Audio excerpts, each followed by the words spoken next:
আসসালামু আলাইকুম, কেমন আছেন সবাই? আশা করি ভালো আছেন। আমি মোহাম্মদ আরিফ হোসাইন, 43তম বিসিএসএ বিশেষ প্রশাসন ক্যাডারে চতুর্থ হিসেবে সুপারিশপ্রাপ্ত হয়েছি। তো আমাকে অনেকেই জিজ্ঞেস করেছেন যে বর্তমান পরিবর্তিত প্রেক্ষাপটে বিসিএস প্রিলিমিনারি প্রস্তুতির জন্য, অর্থাৎ 47তম বিসিএস প্রিলিমিনারি প্রস্তুতির জন্য কিভাবে কোন বিষয়গুলোতে একটু বেশি গুরুত্ব দিতে হবে। অর্থাৎ আগের বিসিএস প্রিলিমিনারি পরীক্ষাগুলোর থেকে সামনে যে বিসিএস প্রিলিমিনারি পরীক্ষাগুলো হতে চলেছে সেগুলোতে একটু কিরকম একটু ভিন্নতর প্রস্তুতি নেওয়া দরকার সেই বিষয়ে আমি আলোচনা করব। তো আপনারা পুরো ভিডিওটি দেখবেন।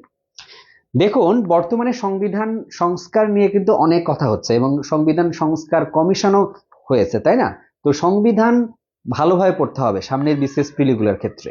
এবং এক্ষেত্রে সংবিধানের যে সংশোধনীগুলো হয়েছে এখন পর্যন্ত 17টি সংশোধনী হয়েছে, সেই সপ্তদশ সংশোধনী পর্যন্ত সবগুলো সংশোধনী আপনারা অ্যাটলিস্ট ভালো করে পড়বেন।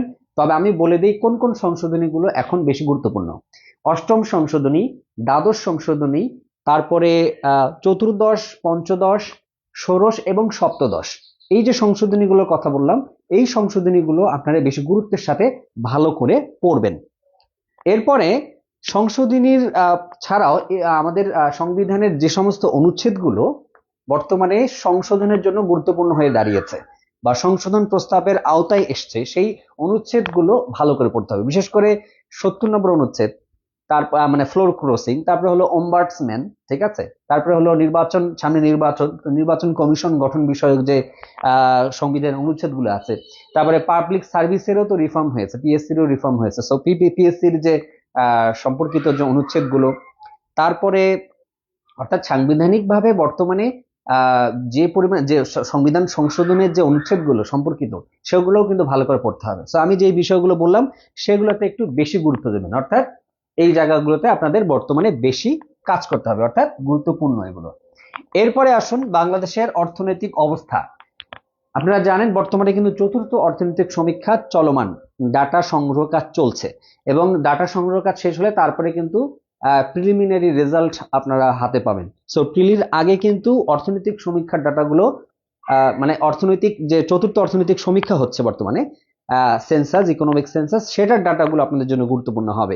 এর পাশাপাশি বর্তমানে বাংলাদেশের অর্থনৈতিক অবস্থার যে সূচকগুলো সেগুলো, অর্থাৎ আমাদের জিডিপি সাইজ বর্তমানে কত, জিডিপি গ্রোথ রেট বিগত অর্থ বছরে কত, বর্তমানে কত হবে বলে ফোরকাস্ট করা হয়েছে, হ্যাঁ, বিভিন্ন ওয়ার্ল্ড ব্যাংক, আইএমএফ এদের ফোরকাস্ট। তারপরে বাংলাদেশে বর্তমানে মুদ্রাস্ফীতির হার কত, ঠিক আছে, তারপরে আহ ব্যাংক সুদ হার কত, ঠিক আছে, এগুলো। তারপরে আমাদের ফরেন এক্সচেঞ্জ রিজার্ভের পরিমাণ বর্তমানে কত, অর্থাৎ সামগ্রিক অর্থে বাংলাদেশের অর্থনৈতিক অবস্থার হালচিত্র খুবই গুরুত্বপূর্ণ। এবং এই অর্থনৈতিক অবস্থা থেকে পুনরুদ্ধারের জন্য কিন্তু সরকার অনেক চেষ্টা করছে। তো সরকারের বর্তমান সরকারের যে কাজগুলো, ঠিক আছে, রিফর্ম যে ওয়ার্কস গুলো, সেই রিফর্ম ওয়ার্কস গুলোর কিন্তু আপনাদের খোঁজ খবর রাখতে হবে।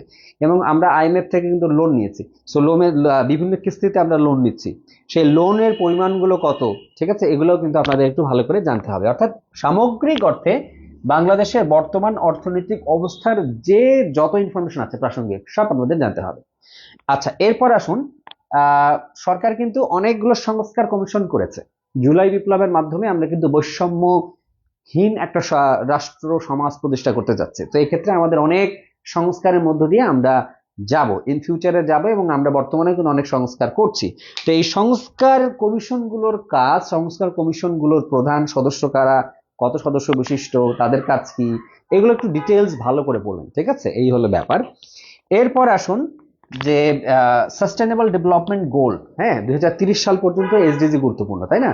সো এসডিজি যে 17টি গোলস রয়েছে, তারপরে হলো 169 টার্গেট রয়েছে, মানে তারপর ইন্ডিকেটর রয়েছে অনেকগুলো। সো এসডিজির যে 17টা লক্ষ্য ভালো করে পড়তে হবে।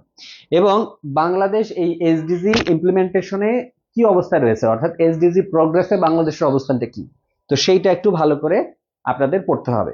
অর্থাৎ আগে ডেল্টা প্ল্যান, তারপরে হলো পার্সপেক্টিভ প্ল্যান, এগুলো গুরুত্ব দিয়েছেন, কিন্তু এবার আমার মনে হচ্ছে বর্তমান প্রেক্ষাপটে এসডিজি এখন বেশি গুরুত্বপূর্ণ। আচ্ছা, জুলাই বিপ্লব সম্পর্কিত যে সমস্ত তথ্য রয়েছে সেগুলো খুব ভালো করে পড়তে হবে। অর্থাৎ জুলাই বিপ্লবের একেবারে আদ্য পান্ত, প্রথম শহীদকে, জুলাই বিপ্লবের টাইম ফ্রেম, কোন সময়ে কি হলো, অনেক ঘটনাই কিন্তু ঘটেছে, কোথায় কি ঘটেছে, এবং সময় অনুযায়ী, ঠিক আছে, এগুলো ভালো করে আপনাদের পড়তে হবে, অর্থাৎ জুলাই বিপ্লবকে গুরুত্বের সাথে পড়তে হবে। এবং জুলাই বিপ্লবের অনেক থিমস রয়েছে, সেগুলোও ভালো করে আপনাদের বুঝতে হবে।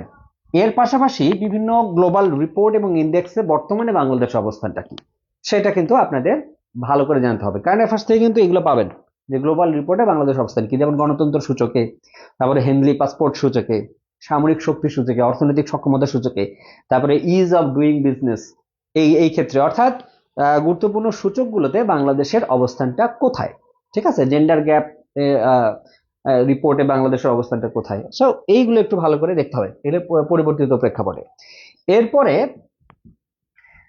যেহেতু দেখুন 24-এর জুলাই বিপ্লবের যে মানে সারমর্ম, সেটা হলো আমরা বৈষম্যহীন শোষণমুক্ত সমাজ প্রতিষ্ঠা করবো। সো এই মতো কিন্তু আগেও ছিল, অর্থাৎ 69-এর গণ অভ্যুত্থান, তারপরে হলো 48 থেকে 52 ভাষা আন্দোলন, 62 শিক্ষা আন্দোলন সহ, তারও আগে যদি যাই ফরাইজি আন্দোলন, তারপরে হচ্ছে স্বদেশী বিপ্লব, হ্যাঁ, তারপরে হলো 1857 সালে সশস্ত্র বিপ্লব, হ্যাঁ, তো সামগ্রিক অর্থে তারপর ফকির সন্ন্যাসীদের বিদ্রোহ, তো সামগ্রিক তেভাগা আন্দোলন, তো যত রকমের আন্দোলন আছে ইতিহাসের, ওইগুলো কিন্তু বর্তমান প্রেক্ষাপটে বেশি গুরুত্বপূর্ণ।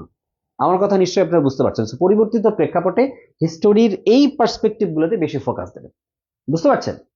এই হলো ব্যাপার। ভাষা আন্দোলনকে গুরুত্ব দিতে হবে, মুক্তিযুদ্ধকে গুরুত্ব দিতে হবে। ভাষা আন্দোলন, মুক্তিযুদ্ধ আগের মতোই এখনো গুরুত্বপূর্ণ থাকবে। তারপরেও তার পাশাপাশি এই যে মানে মানে দেশাত্মবোধক যে চেতনার যে আন্দোলনগুলো, অর্থাৎ স্বদেশী আন্দোলন যাকে বলি, সেই আন্দোলনগুলো কিন্তু গুরুত্বের সাথে আপনাদের দেখতে হবে। বঙ্গভঙ্গ গুরুত্বপূর্ণ, সেগুলো দেখতে হবে। তারপর লাহোর প্রস্তাব গুরুত্বপূর্ণ, সেগুলো দেখতে হবে। এইগুলো হলো বর্তমান প্রেক্ষাপটে গুরুত্বপূর্ণ। এর পাশাপাশি আপনাদের আরেকটু গুরুত্বের সাথে বিবেচনা করতে হবে নোবেল বিজয়ী বাঙালিদের অবদান। রবীন্দ্রনাথ ঠাকুর, অমর্ত্য সেন, আমাদের মাননীয় প্রধান উপদেষ্টা, হ্যাঁ, ওনার জীবনী লেখা, হ্যাঁ, ওনার বিভিন্ন থিওরি, ওনার বিভিন্ন পরিকল্পনা, ওনার বিভিন্ন প্রপোজিশন, সব ভালো করে পড়তে হবে বর্তমান প্রেক্ষাপটে, ঠিক আছে। এরপর যদি আমি একটু সাহিত্যের দিকেই আসি, সাহিত্যের আগের ট্রেন্ডটা একটু মনে হয় ব্রেক করবে। আমরা দেখেছি যে আগে ওরা 11 জন আমরা বলতাম যে পিএসসি ওই জায়গাগুলোতে বেশি প্রশ্ন করতো আগের বিসিএস গুলোতে। বর্তমানে একটু একটু কিন্তু চেঞ্জ আসবে, ঠিক আছে। যারা একেবারেই বাংলা সাহিত্যের গুরুত্বপূর্ণ অবদান রেখেছেন তারা তো থাকবেনই, এর পাশাপাশি আমি সাজেস্ট করব আপনারা এই যে একটা লিস্ট আমি দিয়েছি, এই কবি সাহিত্যিকদের সাহিত্যকর্মগুলোকে আরো বেশি গুরুত্বের সাথে এখন পড়বেন। আগেও পড়েছেন হয়তো, কিন্তু বর্তমান প্রেক্ষাপটে আরো গুরুত্ব দিয়ে পড়তে হবে। যেমন কিছুদিন আগেই মৃত্যুবরণ করেছেন শ্রদ্ধেয় হেলাল হাফিজ, কবি হেলাল হাফিজ, ওনার সম্পর্কে ভালো করে পড়বেন। তারপরে ফররুক আহমদ, সুকান্ত ভট্টাচার্য, মোহাম্মদ শহীদুল্লাহ, এস ওয়াজেদ আলী, আল মাহমুদ, আহমদ সফা, গোলাম মুস্তফা, কাজী নজরুল ইসলাম, অর্থাৎ আমাদের 24-এর জুলাই বিপ্লবের চেতনা যে সমস্ত কবি সাহিত্যিকদের সাহিত্য কর্মে বেশি প্রস্ফুটিত, সে সমস্ত কবি সাহিত্যকে বেশি গুরুত্ব দিয়ে পড়বেন। আবার মানে কথা আপনাদের বুঝতে হবে যে বর্তমান প্রেক্ষাপটে তারা কিন্তু বেশি গুরুত্বপূর্ণ, অর্থাৎ বাকি সব পড়বেন প্লাস এদেরকে একটু বেশি গুরুত্ব দিয়ে পড়বেন, এনাদের সাহিত্যকর্মগুলো, বিশেষ করে হেলাল হাফিজ, ফররুক আহমদ, তারপর হলো আল মাহমুদ, হ্যাঁ, সুকান্ত ভট্টাচার্য, হ্যাঁ, ভালো করে পড়তে হবে, বুঝতে পারছেন? এই হলো মোটামুটি পরিবর্তিত প্রেক্ষাপটে এই বিষয়গুলো গুরুত্বপূর্ণ। এর পাশাপাশি আপনার পত্রিকায় চোখ রাখবেন, ঠিক আছে, যে সামনে নির্বাচন সম্পর্কিত আরো কোনো নতুন কোনো কিছু ইনফরমেশন আপনার পত্রিকায় পান কিনা, কারেন্ট অ্যাফেয়ার্স এর চোখ রাখবেন। এই হলো বিষয়বস্তু। তো পরিবর্তিত প্রেক্ষাপটে এই চেঞ্জ গুলো ছাড়া বাকি যে বিষয়গুলো আছে সেগুলো কিন্তু মোটামুটি ফিক্স, যেমন বাংলা ব্যাকরণ, ইংরেজি গ্রামার, একই জিনিস, এগুলো ফিক্সড হবে না, মানে এগুলো চেঞ্জ হবে না, এগুলো তো ফিক্সডই থাকবে, ঠিক আছে। সো সেই ক্ষেত্রে আপনার পরিবর্তিত প্রেক্ষাপট বলে কোনো জিনিস নেই, আগেও যা এখনো তা। এই হলো গুরুত্বপূর্ণ বিষয়। আর আন্তর্জাতিক প্রেক্ষাপটে পরিবর্তিত বিষয়বস্তুর ক্ষেত্রে আমি বলি, রাশিয়া ইউক্রেন যুদ্ধ তো আগে থেকেই গুরুত্বপূর্ণ ছিল, এখনো এটা গুরুত্বপূর্ণ থাকবে, সমস্যা নেই, কারণ যুদ্ধটা এখন অনগোয়িং চলছে, সমস্যা নেই। কিন্তু এখন দেখুন Palestine issue, Israel Palestine issue এখন মধ্যপ্রাচ্যে একটা বিরাট সমস্যা তৈরি করেছে, এবং এমনকি ওই যে সিরিয়ার বাশার আল আসাদের যে পতন, তারপরে ওই জায়গায়, এবং লেবাননে ইসরায়েলের যে আগ্রাসন, সো এই জায়গাগুলো কিন্তু এখন আবার হটস্পট হয়ে তৈরি হয়ে গেছে, তাই না? সো এই বিষয়গুলো এখন আবার আপনাদেরকে ভালো করে এই জায়গাটায় দেখতে হবে। তারপর হলো আপনার চীন এবং তাইওয়ান কনফ্লিক্ট, সেই জায়গাটার আগে থেকে গুরুত্বপূর্ণ আছে। সো ওয়ার্ল্ড ম্যাপ ভালো করে পড়বেন, আর পরিবর্তিত প্রেক্ষাপটে নতুন যে ঘটনাগুলো ঘটছে সেগুলো গুরুত্বপূর্ণ। আবার নোবেল পুরস্কার দেওয়া হয়েছে COP29, সো এগুলো গুরুত্বপূর্ণ, বুঝতে পারছেন? সো পরিবর্তিত প্রেক্ষাপটে এই জিনিসগুলোতে বেশি ফোকাস আপনারা দেবেন। তো আপনারা ভালো থাকবেন। আপনাদের যদি কোনো প্রশ্ন থাকে তাহলে কমেন্ট বক্সে এখনই জানান। আর প্লিজ লাইক, কমেন্ট, শেয়ার করুন যাতে করে এটি আরো ছড়িয়ে পড়ে, গ্রামের প্রত্যন্ত অঞ্চলের পরীক্ষার্থীরাও যাতে করে এই জিনিসগুলো অ্যাক্সেস পায়। অনেকের হয়তো সেই সামর্থ্য নেই, এটাই আমার উদ্দেশ্য এই ভিডিওগুলো তৈরি করা। সো আপনারা সঙ্গে থাকবেন আশা করি, লাইক, কমেন্ট, শেয়ার করে। আর আপনাদের কোনো প্রশ্ন থাকলে আমাকে জানাবেন। নেক্সট ভিডিওতে অন্য কোনো বিষয় নিয়ে আপনাদের সঙ্গে আমি আবারও হাজির হব। সেই পর্যন্ত ভালো থাকবেন। আসসালামু আলাইকুম।